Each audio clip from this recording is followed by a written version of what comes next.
Yesterday, I put up a stream, and I didn't notice until late today that I didn't have sound on. Well, so let me check to make sure. Don't want to pull a yesterday. Yesterday. Well, hopefully I've got sound. The thing that I talked about yesterday, I was talking about being a father and how when when you're put in situations where you're a father, it is what you make of it, and it's one of those things where it can be the best thing for you and it can be the best thing in life, and it's also something that can be hard. It can make you fall flat on your face, and it can be difficult. And I kind of went into that, and it was just funny how um, I was talking about it, and things are what you make of them. And I did a whole half hour or whatever, not too long, but and I, and I didn't even notice that I didn't have my sound on, and it was just like, well, that's life. You live and you learn. Hope I don't do that again. But our attitude about how we react to things is really, it defines who we are. The attitudes that we choose are the things that really make us be either makes us be kind of, it shapes us. It shapes us in how we see the world and how we interact with the world.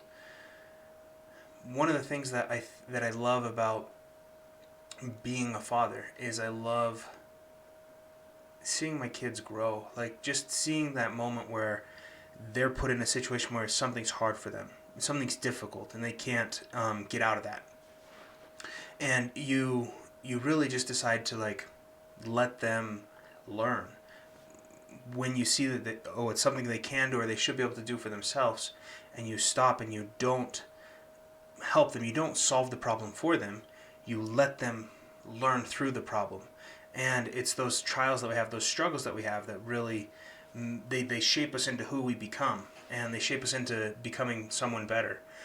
And it's the same thing for our kids. When they're trying to do something that's difficult, we'll look at it and be like, "Oh, do this, dummy! Like, of course it's going to be easy, you know." But we've done it a million times.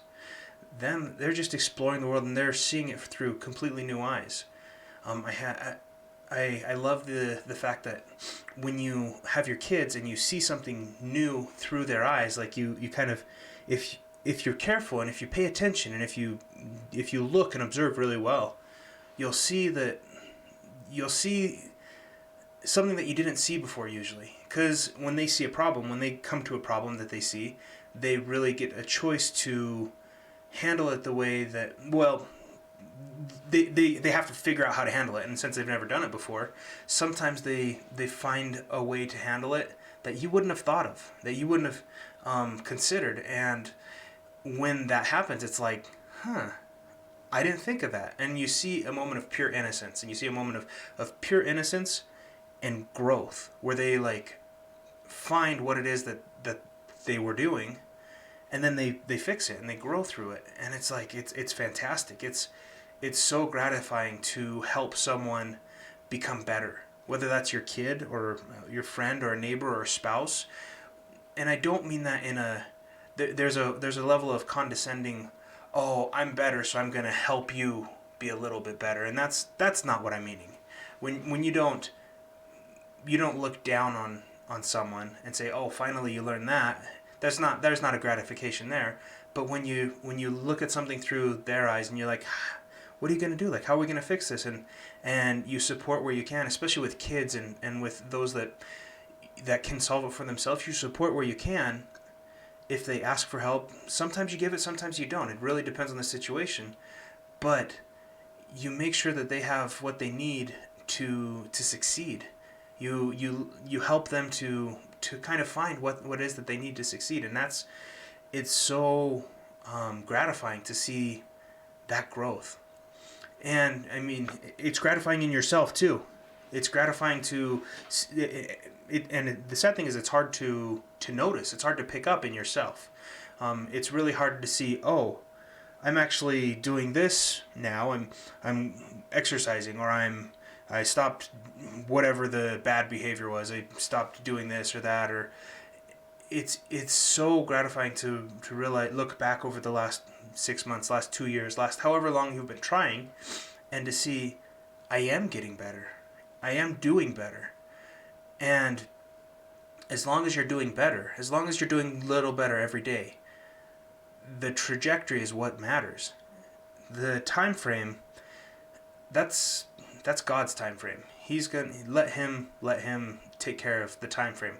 You just focus on being a little bit better today, and a little bit better today than you were yesterday. And when you pause and look back over a time frame that's bigger than just today or yesterday, you see, oh, I am getting better. And it's a principle that I think is so fundamental in how we as people live and grow. Is we grow little by little, incrementally. In software, you do the same thing. You make a feature or something, and you make it the simplest, stupidest way possible. And it's like, oh, I don't want it to do that. I don't want it to give me one user. I want it to give me all the users that have a birthday coming up, so I can wish them happy birthday or something. Whatever it is that you're developing, you say, okay, I don't want it to do that, but that's the first step in getting there. Okay, so let's figure out how to do that first. And so you do that, and it's like, okay, I got that. I can handle this. I can handle getting one user. I can handle getting one thing. Now what do I have to do? Oh, I have to get birthdays, or I have to get whatever feature, whatever it is. Life is, if you can break it down into little bite-sized sections, and then just repeat that effort, that trajectory gets you going up and up, and the same thing works the other way.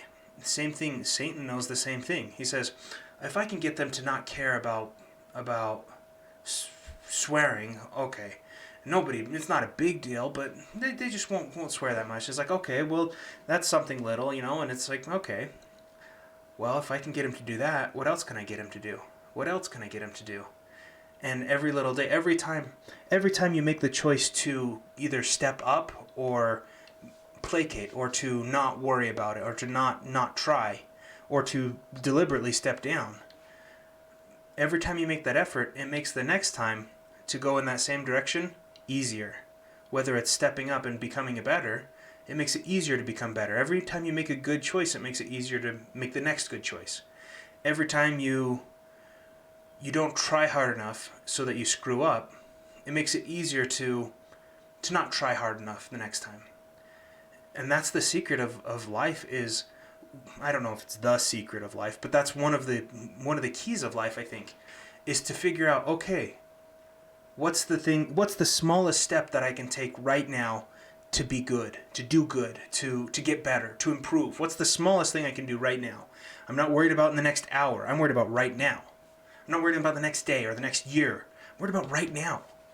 If you can figure out how to make the next step you take to go in the right direction, even if it's not where you need to be, it's going in the right direction, and let God take care of the rest. Let God get you in the right direction. Because here's the thing, when you take that next step, you see more clearly what the actual correct direction is. And you can see, okay, this is what I need to do. This is who I need to be. This is what God wants me to be. And that's how you follow his call. And that doesn't have to do, it doesn't, it's easy to get caught up in the weeds of like, oh, am I doing this? Should I be following these people or these people? Should I have this attitude or this attitude? Should I have, and put yourself in a false binary, or put yourself in a either a false binary or a place where there's so many choices that you can't figure out which one's the right one. Don't worry about all of the everything. Focus on the next step. Just that next little principle that you need to learn. That next little habit that you need to develop. That next little thing that you need to get rid of, that you should have not been doing. That's one of the things I've loved about Owen specifically, and he's the first one that I've heard it, but I'm sure other people have other popular figures have called it out. But when he calls out pornography, when he calls out masturbation, those are things that in our society are becoming commonplace, and it's accepted. And he's like, no, if you're looking at porn, I don't respect you. And it's like, damn, yeah. At least he steps up and says it straight how it is. He's like, if you're being unfaithful to your wife, not through your actions maybe, but through your heart and your desires, I don't need to respect that. You don't have anything to say to me. And it's like, yeah, we all are hypocrites in some ways or another, but you also need to stand up and say, hey, no, that's wrong. And once we get rid of all of the obvious things that we know we shouldn't be doing, getting rid of addictions that we have, getting rid of just sin that we have, then we can start figuring out, okay, I've gotten rid of these bad things. What's the next thing? And there's a short passage, I don't remember exactly. I want to say it's in Matthew, but it's a little parable thing where it talks about how there was a devil that was in a home, and the homeowner casts out the devil. Like, he says, go away, and he sweeps the floor and he cleans the house, and then leaves the house empty. And then the devil goes and he finds 7 of his new friends, and he comes back to the house and it's empty, and he takes his friends and they go and live in the house.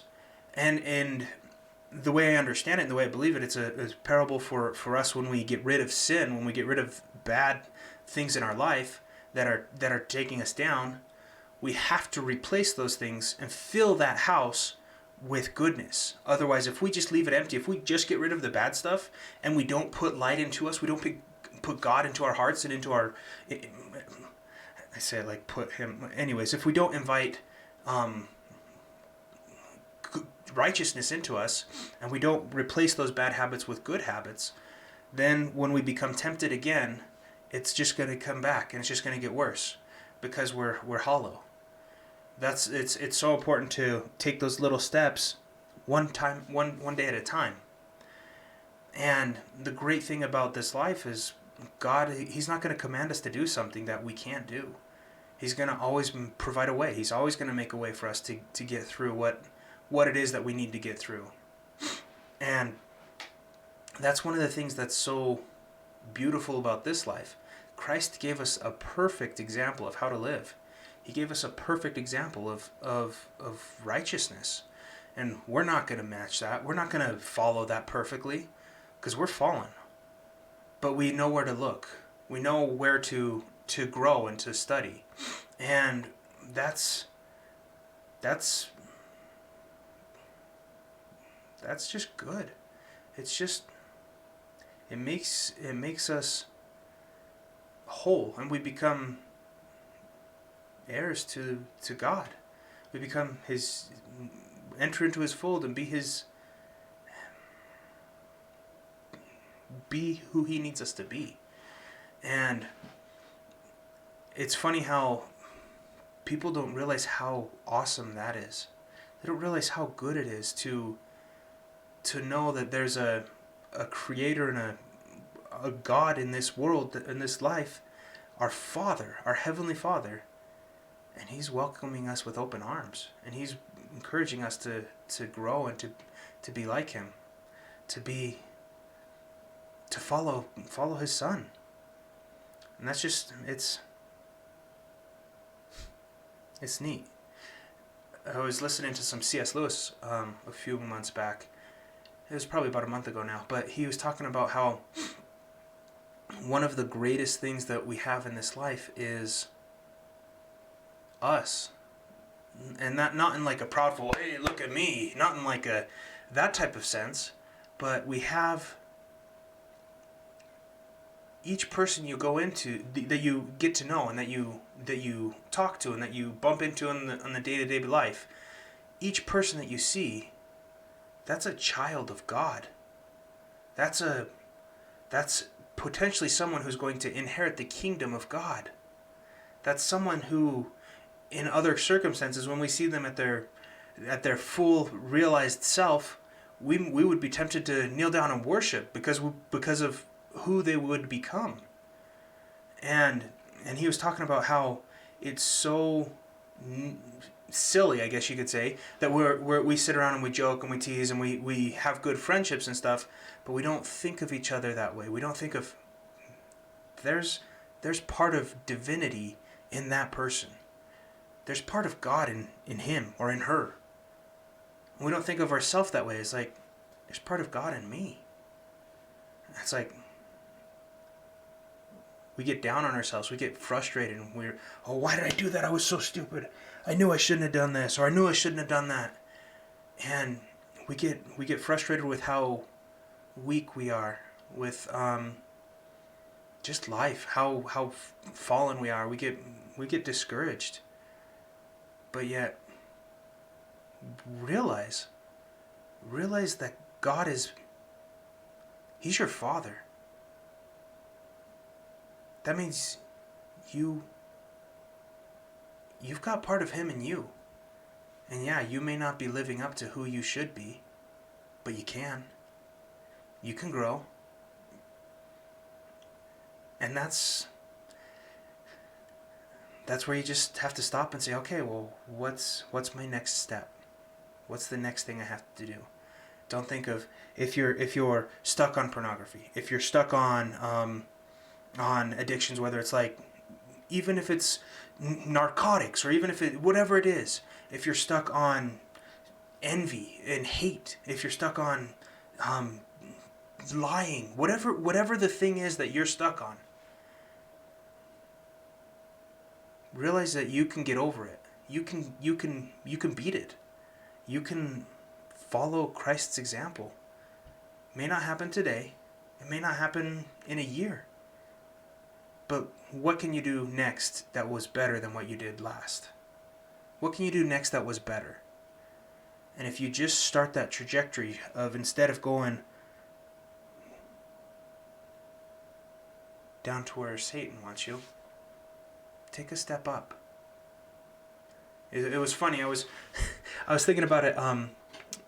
This is several years ago, but I was thinking about it, and growing up, sometimes we had a dishwasher. Usually we didn't. We don't have a dishwasher right now, and so you get, with the family, you get like all the dishes that you need to get done, and it's like, okay, we got to do the dishes, and sometimes after Sunday dinner or something like that, it's like, oh, there's a ton of dishes. It's like, well, you got to start with the forks. Just start with the forks, and you wash the forks, and it's like, okay, well, let's get the other silverware, let's get the spoons, and let's get the knives. You get those done, and it's like, okay, well, the silverware is so time consuming, and it doesn't look like you got a lot done. But the cups are fast, so let's get the cups done. Let's knock those out. And you get the cups done, and it's like, okay, I'm almost done. I'm almost finished. And it's one of those things where it's like, okay, you just got to start. Start somewhere. Whether it's the forks, whether it's the cups, it doesn't matter. Just start. And as you that motion, that action, that deliberate choice to make a good choice starts a momentum. It starts a ball rolling. And that small little snowball grows and grows into a bigger snowball, until it's a giant snowball. But it grows. And it's one of those things that you always have to be careful. If you don't want to be prideful and be like, oh, look at what I did. But if you let yourself be guided by God, you grow. And you become a more perfect person. And that's no trivial thing. That's no little thing. That's something that brings true joy. We're here to be joyful, to have joy. And I'm not talking about like a happiness that's a cheap laugh or a giggle, or true joy that comes from God. That's why we're here. We're in a fallen world, but Christ told us, be in the world, but not of the world. And it's one of those things where if we ignore it, then we don't know what we're not seeing. It's as if we're deliberately closing our eyes and walking around with just touching the things that we have in front of us, and we're completely ignoring one of the senses that shape the way we view reality. The spirit, our spiritual tuning, I guess you could say, the way that we feel the Spirit is something that shapes the way we view reality. And if we're deliberately running from that, then we're only hurting ourselves. No, that's not true. We're hurting ourselves, but we're also hurting those around us, those that depend on us, those that need us for help or leadership or guidance, those that need us for support and strength. If we're not trying to find Christ in God, we're missing out. And we're not living up to our full potential. Well, it's been a fun topic to think about. I didn't know what I was going to talk about today. There's a few things that I had in my mind, and I'm glad it went this way. It was a good one. Have a good night.